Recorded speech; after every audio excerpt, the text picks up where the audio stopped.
नमस्कार साथियों। अपना जो ये सिस्टम है, अपनी ये जो कंट्री है और अपने ये जो बच्चे हैं, जो कल का भविष्य है और जो आज की एजुकेशन पॉलिसी है, और वो किस तरह से स्लो स्लो चेंज होती है और दुनिया तुरंत चेंज हो जाती है। और अभी का सीन आप देख रहे हो, एआई आने के बाद में तो कितना कुछ तेजी से बदल रहा है। एआई की एक टाइमलाइन हमने यहाँ पे लिखी हुई है और किस तरह के टूल जो हमने टाइमलाइन के साथ में देखे हैं उसकी बात कर रहे हैं अपने यहाँ पे। और उसके बाद में जो फ्यूचर की जॉब और हमारा जो उसके अंदर हाल होने वाला है उसके बारे में बात करेंगे। तो यहाँ पे इस साइड में जो है कि हमारा कंट्रोल है, पहले पैर हमारा एआई के ऊपर पूरा कंट्रोल है। जैसे हम कोई टूल चलाते हैं तो उसको कंट्रोल करते हैं हम, तो उस पूरा हमारा कंट्रोल है।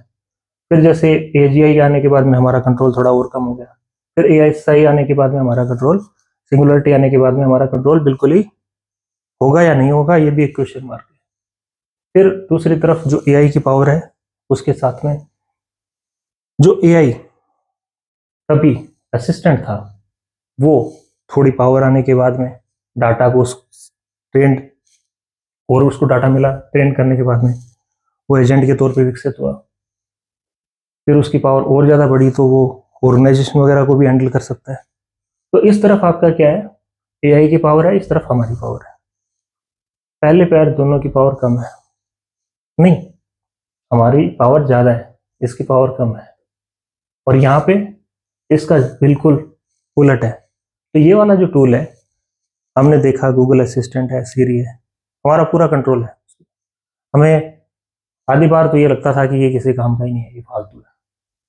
लेकिन फिर हमने देखा कि जो इसके साथ में जुड़े हुए टूल थे इसी लेवल के, जो नैरो इंटेलिजेंस पे बेस्ड थे, उसमें जो ऑडियो के टूल थे, वीडियो के टूल हैं और इस तरह के काफ़ी जो टूल हैं, वो किस तरह से कर रहे थे परफॉर्म, वो भी हमने देखा। जैसे ऑब्जेक्ट को इरेज करना है वो चीज़, जैसे पेपर डाला, टेक्स्ट स्कैन कर लिया, वो सब चीज़। तो इस तरह की टूल है, वो हमने बेसिक टूल देखे। फिर उसके बाद में ये जो नैरो इंटेलिजेंस पे बेस्ड, हमने व्हाट्सएप की जो चैट है, जैसे मैं मेरी बैंक की ऐप में गया, बैंक की ऐप में ना जाके व्हाट्सएप में मैंने जैसे हेलो का मैसेज किया, वहाँ पे मेरा स्टेटमेंट चेक करना है, वो चीज़, सर्विस बुक करनी है, व्हाट्सएप चैट पे गया, वहाँ पे मैंने सर्विस मेरी बुक कर दी, वो सब चीज़। फिर उसके बाद में कभी हम गैस की बुकिंग करते हैं तो वो सामने से कंप्यूटर आंसर देता है ऑटोमेटिक। तो वो नैरो इंटेलिजेंस के एग्जांपल है ये सारे। इस पे हमारी पकड़ पूरी है, ये हमारा कुछ भी नुकसान नहीं कर सकता था।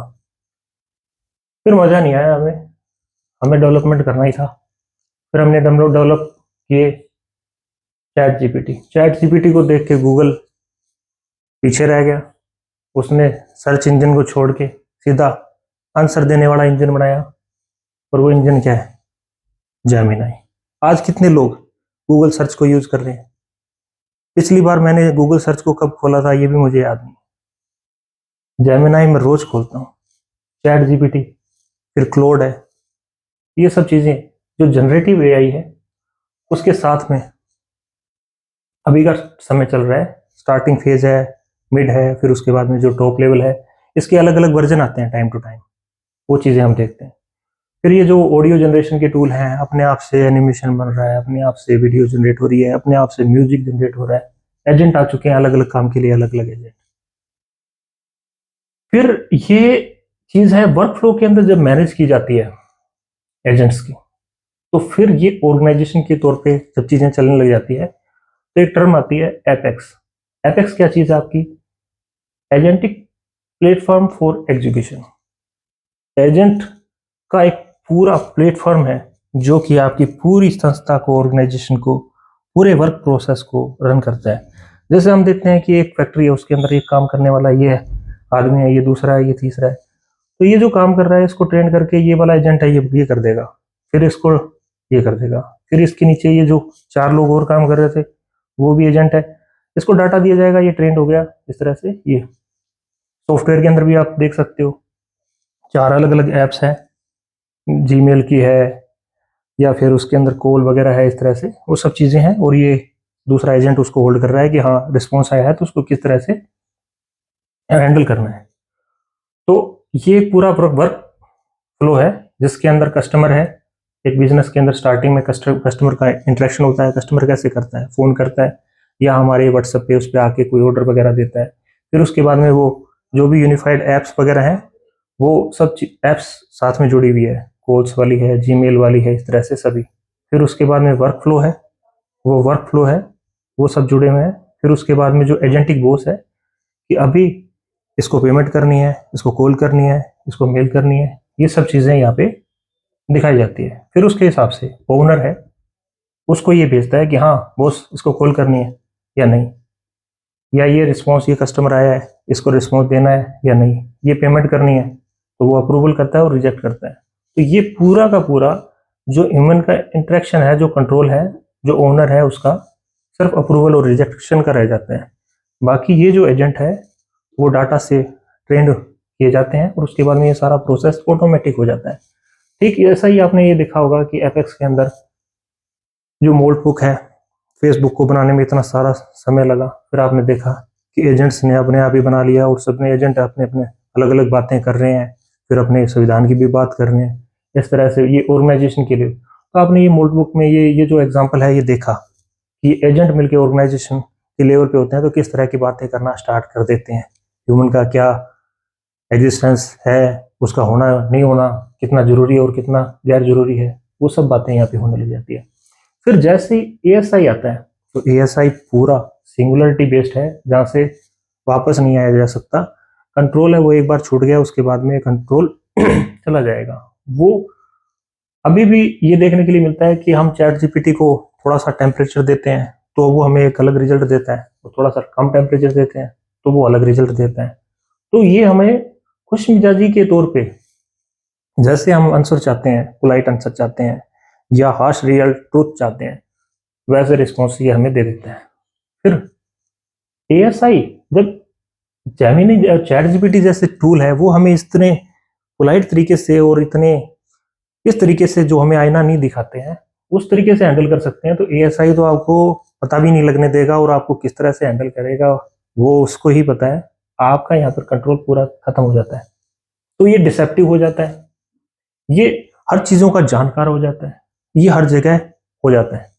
फिर जैसे ये चीज़ें क्वांटम के साथ में आ जाती है तो ये चीज़ें ओमनी प्रेजेंट, ओमनीशिएंट, ये सब चीज़ें, क्योंकि जो ये डाटा वाले टूल है वो कभी ना कभी आज नहीं तो कल वो इसके साथ में इंटीग्रेट होंगे और वो क्वांटम के साथ में जो एआई है वो फिर से एक नई अपलिफ्टमेंट लेगा ही लेगा। वो तो बहुत बाद की बात है, लेकिन अभी जो इलेक्ट्रॉनिक क्रांति है, जो चिप्स के ऊपर चल रहा है सब कुछ, उसके अंदर ही कितना कुछ हो जाएगा, वो भी हमारे कंट्रोल से बाहर चलाया जाएगा उसकी बात। फिर ये तो एक अकेला टूल है जिससे हम बात करेंगे। फिर ऐसा ही कोई एजेंट होगा वो अपने आप से सब देख लेगा कि हाँ ऐसा कस्टमर आता है, इस तरीके से होता है, सब चीज़ें अपने आप से ही वो सब चीज़ें बना लेगा। जो ये ट्रेनर है वो ट्रेन करने के लिए बैठे हैं, उनकी भी इतनी कोई रिक्वायरमेंट पड़ेगी नहीं, सिर्फ और सिर्फ एक सर्विलेंस के लिए, गाइडेड लेयर देने के लिए लोगों की जरूरत पड़ेगी। अब ये जो एआई है वो काम किस तरीके से करता है पहले मोटा मोटा वो समझ लेते हैं, उसके बाद में आगे वाली बात करना थोड़ा समझदारी का डिसीजन रहेगा। एआई डाटा सेट के ऊपर लैंग्वेज मॉडल है और लार्ज लैंग्वेज मॉडल जब बन जाते हैं फिर उसके हिसाब से जो डाटा है उनके जो क्वेश्चन है और आंसर है वो पुट किए जाते हैं और दूसरी तरफ आंसर दिए जाते हैं और लेयर बाय लेयर है ट्रांसफॉर्मर काम करते हैं और वो देखते हैं कि हाँ ये और जैसे एक नदी बह रही है और उसके अंदर पत्थर हैं वो सेट हो जाते हैं तो पानी किस तरह से बहना है, वो वेट्स वगैरह इसके अंदर बन जाते हैं कि इंफॉर्मेशन ऐसे फ्लो होनी चाहिए, इंफॉर्मेशन ऐसे फ्लो होनी चाहिए। तो जो वेट्स हैं वो वेट्स कम ज़्यादा होते रहते हैं और उसकी वेट्स की जो लोकेशन है वो चेंज होती रहती है। उसके हिसाब से जो ट्रांसफॉर्मर है लेयर बाय लेयर जो फ्लो हो रहा है वो चेंज होता रहता है। फिर जो वेट है कहाँ पर गलत हुआ तो उसके हिसाब से वो चेंज कर लिया। फिर ये फीडबैक लूप बनता है इसके अंदर, फीडबैक इंप्रूवमेंट लूप्स बनता है, बैक प्रोपेगेशन कि हमने कुछ इनपुट दिया उसमें, फिर उसके बाद में उसने आउटपुट दिया, फिर जो रिस्पॉन्स है उसमें कितना फर्क था उसके हिसाब से वापस से वेट में चेंज किया। तो जो पत्थर है वो चेंज किए जा रहे हैं, उसकी लोकेशन चेंज की जा रही है, फिर उसके हिसाब से वो जो धारा का बहाव है, इंफॉर्मेशन का बहाव है, वो चेंज होता जा रहा है, और फिर उसमें जो रफ्तार है वो कब बढ़ानी है कि हमें लैंग्वेज मॉडल को जल्दी से ट्रेन करना है, तो मोमेंटम है वो सीधा बहे जा रहा है, तो उसको कई बार कम करना पड़ता है, क्योंकि वो बहता चला जाएगा तो वो गलत फ्लो में चला जाएगा। तो जो तेज बह रहा है उसको कम कर दिया, कम बह रहा है उसको थोड़ा सा तेज कर दिया। इस तरह की ऑप्टिमाइजिंग टूल है वो उसकी स्पीड को और जो लर्निंग जो कर्व है उसको चेंज कर देते हैं। फिर जो एडेप्टिव एडम ऑप्टिमाइजर ऑप्टिमाइजर कि हाँ इसको ज़्यादा करेंगे तो कुछ चीज़ों की इंफॉर्मेशन की और जो उसकी एक्यूरेसी है उसका लॉस हो रहा है, तो उसको थोड़ा सा कम करेंगे तो उसकी एक्यूरेसी है और जो उसकी स्पीड है वो दोनों ऑप्टिमाइज हो जाएगी।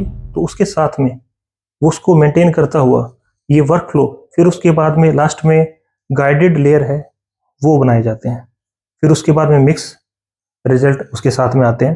तो ये गाइडेड रिजल्ट इस तरह से हैं कि अगर एआई ने कुछ ऐसा वैसा रिस्पॉन्स दे दिया, कंट्रोवर्सी हो गई, तो जो कंपनी है एक लेयर उसके अंदर ऊपर से ऐड कर देती है। जैसे ही जो डाटा है वो फीड किया गया, फिर दूसरा डाटा फीड किया गया, उस डाटा के अंदर लास्ट में एक नैतिक शिक्षा की एक फीडबैक, एक पीडीएफ अपलोड कर दी। अब वो पूरा का पूरा डाटा है वो उस नैतिक शिक्षा से निकलेगा, तो आपको वो रिस्पॉन्स मिलेगा कि हाँ अब उस नैतिक शिक्षा में कोई चीज़ छूट जाती है, जो सोशल को एग्जिस्टेंस और जो कंट्रोवर्शियल कोई भी चीज़ है, तो वो जो गाइडेड लेयर है वो सेट की जाती है। यहाँ पर इंसान का होना जरूरी हो जाता है, क्योंकि कई बार रिस्पॉन्स ऐसा चला जाता है उसके बाद में उसका कंट्रोल है वो बाहर जा रहा है ये देखना जरूरी हो जाता है, या ये अपनी सर्विलेंस है उसकी। फिर उसके बाद में अब कई बार अपने पोलाइट रिजल्ट चाहते हैं या कई बार हम स्ट्रिक्ट रिजल्ट चाहते हैं, तो इसमें टेम्परेचर को हम बढ़ा भी सकते हैं और घटा भी सकते हैं। तो उस तरह की बात है कि हमें हार्श रियल ट्रूथ चाहिए जो हमें आईना दिखाए, तो टेम्परेचर हमने बढ़ा दिया। अगर हमें खुद की रियलिटी थोड़ी कम चाहिए तो हमने टेम्परेचर थोड़ा कम कर दिया। तो वो खुश मिजाजी हमें चाहिए या रियल ट्रूथ चाहिए, तो वो चीज़ें हम इसके अंदर सेट कर सकते हैं।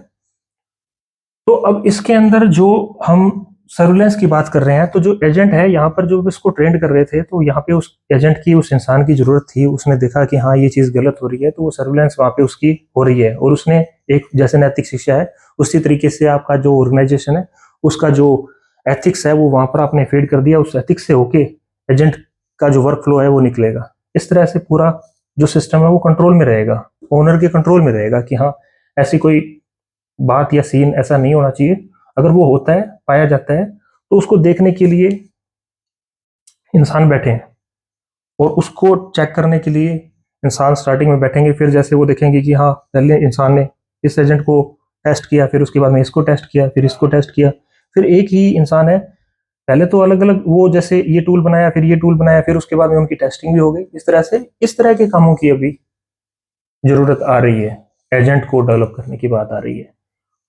तो अब इसके अंदर रेगुलेशंस, सुपरवाइज लर्निंग्स, और जो चीज़ हम गलत पाते हैं उसमें बैक प्रोपेगेशन है, वापस से जैसे आउटपुट जो आया उसमें कितना चेंज करना है, उसके हिसाब से जो वेट है वो चेंज किया, पत्थर चेंज किया, उसकी जगह चेंज की, उसकी मोटाई चेंज की, वो सब चीज़ें यहाँ पर हम वेट चेंज करने की जो चीज़ें हैं, जो ऑप्टिमाइजर है कि हाँ मुझे फास्ट लर्निंग चाहिए, इसकी जल्दी से एजेंट बनाना है या एक्यूरेट बनाना है, तो उसकी स्पीड और उसको मेंटेन करता हुआ जैसे ये एडम ऑप्टिमाइजर है, इस तरह की चीज़ें चलती है। अब आज की एजुकेशन का जो सीन है वो हम देखते हैं। इंसान को जो अडेप्टेशन है वो फास्ट करने की जरूरत पड़ती है। सबसे ज्यादा जो चेंज है फास्ट आईटी लाइन के अंदर होते हैं कंप्यूटर में, फिर धीरे धीरे ये जो हार्ड कोर फील्ड होते हैं उसके अंदर जो चेंजेस है वो थोड़े स्लो होते हैं। तो यहाँ पे जल्दी जल्दी अपने को चेंज करने की जरूरत पड़ती है, यहाँ पे स्लो होती है। तो अब आप एजुकेशन ले रहे हो तो एजुकेशन अपने बच्चों को इस सीरीज में आप करवाओ। अब आप ऐसी कंट्री में हो जहाँ का एजुकेशन सिस्टम ऐसा है कि वहाँ की यूनिवर्सिटियाँ हैं सिलेबस बनाती है, और वो सिलेबस बन के निकलता है उतने में तो फील्ड का जो सारा सीन है वही चेंज हो जाता है। तो आप अपने बच्चे को इसके अंदर ना भेजो। अगर ये कोर्सेज करवाने हैं तो जहाँ पे फास्ट अडेप्टेशन है वहाँ पे भेजो, या रियल जो काम चल रहा है वहाँ पर भेजो। हाँ काम इसमें भी भेज सकते हो, लेकिन इसमें आप एजुकेशन के थ्रू भी उसके अंदर घुस सकते हो, क्योंकि ये स्लो प्रोग्रेस वाला स्लो अडेप्ट करने वाला पाथ है, तो इसके अंदर जा सकते हो। फिर आज की जो एजुकेशन की जो स्थिति है उसमें बच्चा स्कूल जाता है, स्कूल में टीचर बनाया जा सकता है एजेंट से, फिजिक्स का टीचर है, केमिस्ट्री का टीचर है, इस तरीके से है। अब केमिस्ट्री के टीचर से किस तरह की जो आप बातें नहीं सुनना चाहेंगे, या मैथ के टीचर से किस तरह की बातें नहीं सुनना चाहेंगे, या बायोलॉजी के टीचर से किस तरह की बात नहीं सुनना चाहेंगे। तो लास्ट में एक हमने जो नैतिक शिक्षा है या एथिक्स है उसकी एक पीडीएफ डाली, उसके अंदर से होके वो चीज़ निकल रही है। तो इस तरह से एजेंट है वो डेवलप हो जाएगा। तो ये जो एजेंट है ये काम कर सकता है। इतने सारे टीचर हैं, हजारों टीचर एक साथ बच्चे को मिल सकते हैं, और वो जो टीचर अभी का है फिर उसका क्या रोल रह जाएगा। ये जो टूल है ये मात्र 2 साल या 2 साल के अंदर आपको दिखना स्टार्ट हो जाएगा अच्छे से, 2 साल के अंदर अच्छे से दिखना स्टार्ट हो जाएगा। फिर तो उसके बाद तो आपको रिजल्ट के ऊपर जाना पड़ेगा। अभी की एजुकेशन पॉलिसी के अंदर क्या चेंज आया है, लैंग्वेज, 3 तरह की लैंग्वेज सिखाई जाए, लैंग्वेज मॉडल से किस तरह से इंटरेक्शन करना है वो उसको आ जाएगा। लैंग्वेज तो एक ही काफ़ी है, वो 3 सीखे 4 सीखे वो उसका खुद का डिसीजन है, अपने आप सीख लेगा वो। अब उसके ऊपर वो चीज़ थोपी जा रही है। तो शिक्षा के अंदर, सोसाइटी के अंदर रहना है या इस देश के अंदर रहना है, तो उसकी जो अर्थव्यवस्था किस तरह से काम कर रही है, उसके अंदर इनकम टैक्स कैसे भरना है, जीएसटी क्या है, या फिर उसके अंदर ये नहीं करना है, ये सोशल रूल है, ये ट्रैफिक का रूल है, वो बेसिक एजुकेशन है, वो होनी चाहिए सोसाइटी में को एग्जिस्ट करने के लिए।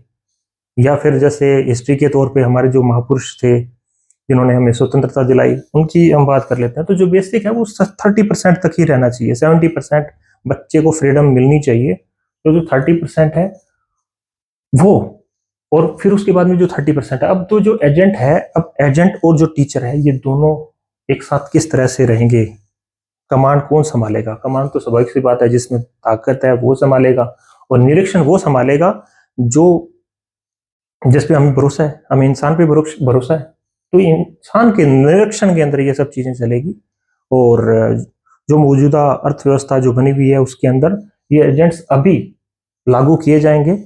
और अगर जो मौजूदा अभी किसी को भी हटाना या कुछ चेंज करना, क्योंकि वो अपना अर्थ है वो कहीं ना कहीं खो देता है या कम कर देता है, उसकी वजह से हम करेंगे तो अर्थव्यवस्था और जो बच्चा है, क्योंकि किसकी लड़ाई, किसका लेना देना, और बच्चा प्रभावित हो रहा है, तो वो ना करके हमें जो सिस्टम में ऑलरेडी जो भी चीजें चल रही है, जो भी प्रशासन है, प्रशासन बाद में भी रहेगा, तो प्रशासन या जो गवर्नमेंट के एम्प्लॉय है वो उनको रखते हुए, उनकी निरीक्षण के अंदर सब चीजें रहते हुए, ये जो गाइडेड लेयर्स है, और दूसरी तरफ जो एजेंट को जो ट्रेन कर रहा है, जो सुपरवाइज लर्निंग दे रहा है, बैक प्रोपेगेशन के अंदर है, तो वो उसमें देखेगा कि हाँ कुछ ना कुछ गड़बड़ है, उसको इन्फॉर्म करेगा कि हाँ ये चीजें नहीं होनी चाहिए, एक हमारे बच्चे को इस तरह की एजुकेशन नहीं मिलनी चाहिए, तो उस टीचर का होना जरूरी है।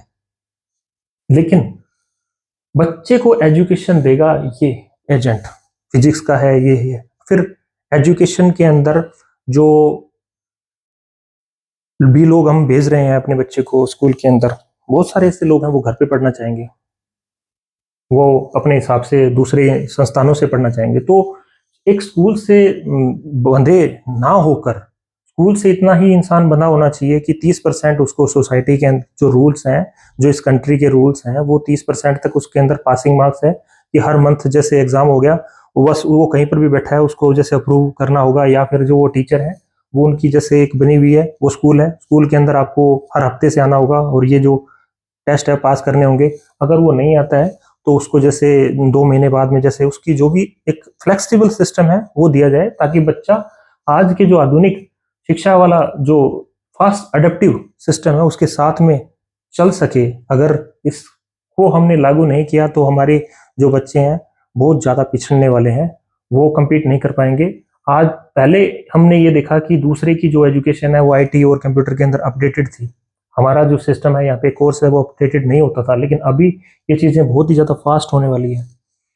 तो स्कूल के अंदर हम अपने बच्चों को, बहुत सारे लोग हैं इसलिए भेजते हैं क्योंकि वो उनको प्रशासनिक सेवाओं के अंदर जाना है, तो जो एक एलिजिबिलिटी है वो एलिजिबिलिटी ये ना रखी जाए कि हाँ 10वीं पास और इस तरह से वो है बेसिक। अगर उसको उसी लाइन के अंदर जाना है, प्रशासनिक लाइन के अंदर जाना है, तो ही उसको जो 30% वाले जो टेस्ट हैं वो देने अनिवार्य हों, अन्यथा ये चीजें लागू ना हो। एक्सपर्टाइज के ऊपर हमारा देश काम करे कि जो जिस भी चीज फील्ड के अंदर वेल नॉलेज रखता है, वेल डेवलप्ड है, उसको हायर किया जाए, उसको गवर्नमेंट पे करे, स्पेशलाइजेशन को प्रायोरिटी दी जाए।